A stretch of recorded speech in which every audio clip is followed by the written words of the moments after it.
চিঠি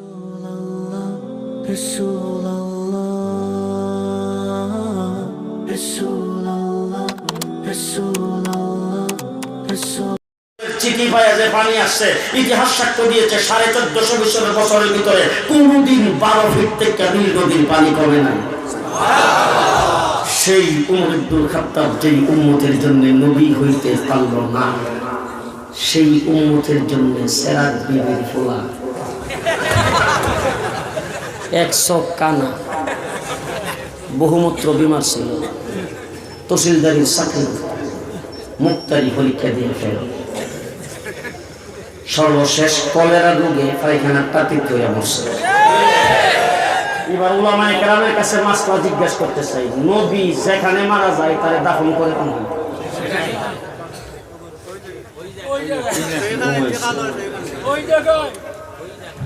নবী যেই জায়গায় মৃত্যুবরণ করে তাকে সেখানেই দাফন করতে হয়। এবার কোরআন বলছেন, মিনহা খালাকনাকুম ওয়া ফিহা নুঈদুকুম ওয়া মিনহা নুখরিজুকুম তারাতান উখরা। যেই মাটির থেকে তোমাকে সৃষ্টি করা হয়েছে সেই মাটিতেই তোমাকে দাফন করা হচ্ছে, সেখান থেকে তোমাকে উত্তোলন করা হবে। তাই নবীকে আল্লাহ পাক জান্নাতের মাটির থেকে তৈরি করেন। এই জন্য নবী যেখানে দাফন হয় সেই জায়গাটা রওজাতুল মিন রিয়াজিল জান্নাহ। তোর মতো কুলাঙ্গার পায়খানার তাত্ত্বিতে বলে 3 বছর পায়খানার তাত্ত্বির দ্বারা তোর বানানো হয়েছে, পায়খানার তাত্ত্বিতে তোর দাফন হয়েছে।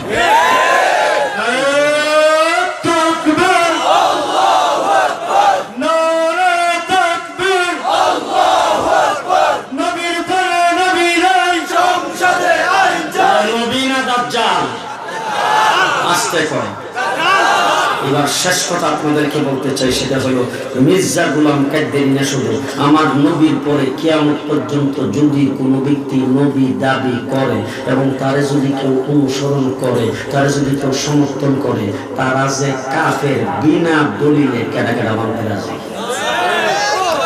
দলিল ছাড়া দলিল ছাড়া দলিল ছাড়া দেখি হাত উঠান, দেখি তাদেরকে বিনা দলিলে কাফের।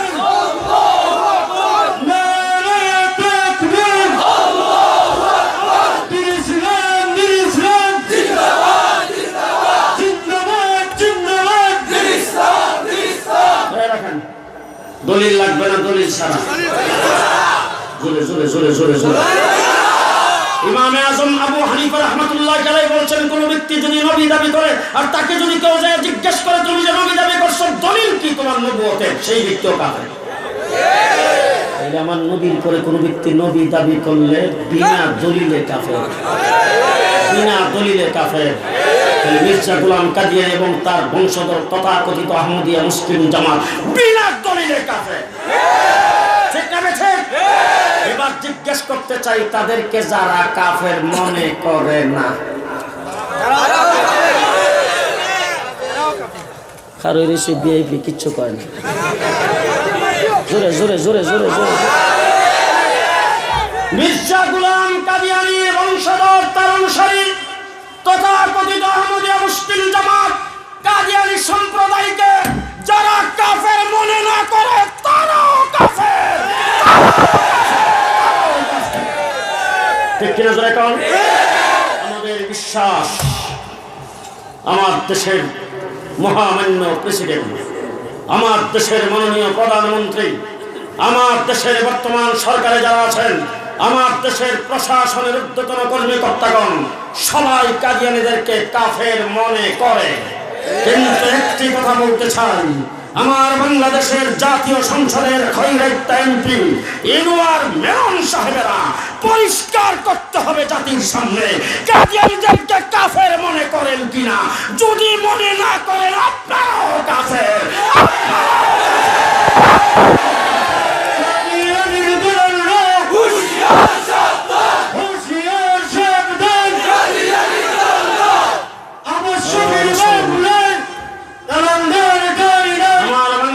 কাদিয়ানী কাফের, কোন দলিল লাগবে না। কাফের কাফের কাফের কাফের, পরিষ্কার কথা কাফের। এখন এই যে কাফেরটা সবার কাছে কিন্তু কাফের, এটা কিন্তু মুসলমান না। এখন আমি জিজ্ঞেস করতে চাই, আপনাদের এখানে মন্দির টন্দির আছে? মন্দিরে তো পাঁচ ওয়াক্ত নামাজ আজান হয়, এরা কোনোদিন আজান দেয় না। আচ্ছা, আপনাদের এখানে হিন্দু আছে, এদের আইডি কার্ডে, ফাস্টফুডে, এদের মানে স্মার্ট কার্ডে, জন্ম নিবন্ধনে এদের নাম কি মুসলমান লেখা? আব্দুর রহমান, আব্দুল করিম কোনোদিন আসতে কম নাম তারা কোনোদিন রাখে না, ঠিক আছে? আপনাদের বৃহত্তর সিলেটের সুনামগঞ্জের একজন জনপ্রিয় লিডার ছিলেন বাবু সুরঞ্জিত সেনগুপ্ত, বারবার এমপি হয়েছে, মন্ত্রী হয়েছে, উমরা করতে গেছে 20 বার, 5 বার কয়বার গেছে? জি, আমার দেশের প্রধান বিচারপতি সিনহা উমরা করতে গেছে কয়বার? জি, খ্রিস্টান মন্ত্রী প্রমোদ মার্কিন উমরা করতে গেছে কয়বার? আরো জোরে। আমার দেশের অনেক জেলার ডিসি, এসপি তারা হিন্দু, বৌদ্ধ, কিন্তু কোনোদিন উমরা করতে যাইতে পারে নাই। তার কারণ হলো কাফের, বেদিন, মুশরিক, মক্কা মদিনায় প্রবেশ নিষিদ্ধ। আমার বাংলাদেশে তারা অমুসলিম সরকারিভাবে ঘোষণা না হওয়ার কারণে, সংবিধানে তাদেরকে অমুসলিম লেখা না থাকার কারণে তাদের জন্ম নিবন্ধে, স্মার্ট কার্ডে, আইডি কার্ডে, পাসপোর্টে মুসলমান পরিচয় দেওয়ার কারণে তাদের মুসলমানদের মেয়েদের সাথে অকাত্য সারে তাদের বিবাহ শাদী হয়ে যায়। তারা সৌদি এম্বাসির থেকে ভিসা নিয়ে মক্কা মদিনায় যাইতে পারে, আর আমার রাসূল সাল্লাল্লাহু আলাইহি ওয়াসাল্লামের কলিজায় তারা আঘাত করতে পারে। সেই দরজা বন্ধ করতে হলে বাংলাদেশে কাদিয়ানীদেরকে অমুসলিম ঘোষণা করতে হবে। অমুসলিম কাকে রাজি আছেন হাত তুলে দেখান।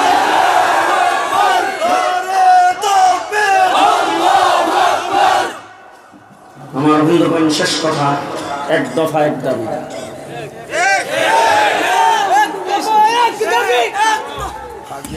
আল্লামা আহমদ শফি 103 বছর বয়স, কাদিয়ানীদের মুসলিম ঘোষণা করার জন্য সরকারের কাছে দাবি জানিয়েছেন। বাংলাদেশের বিভিন্ন জায়গায় ইতিমধ্যেই প্রোগ্রাম ঘোষণা করা হয়েছে।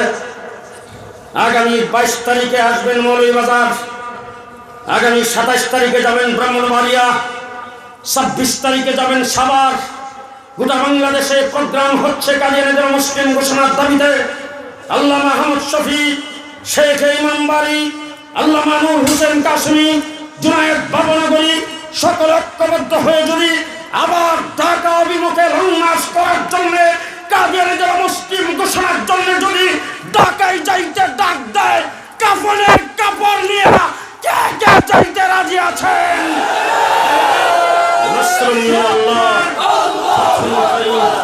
অবশ্যই মুমিনিন। আসসালামু আলাইকুম ওয়া রাহমাতুল্লাহি ওয়া বারাকাতুহু। সংসদে আইন চাই, সংসদে আইন চাই, কাদিয়ানীরা নবী নয়।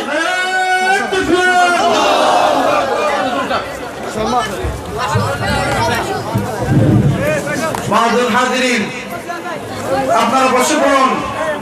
আমাদের মাহদুর মেহমানগণ আমাদের মাঝে এসে উপস্থিত হয়েছেন, আমাদের কাছে এসেছেন দেশ নন্দিত মুফাসসির কোরআন।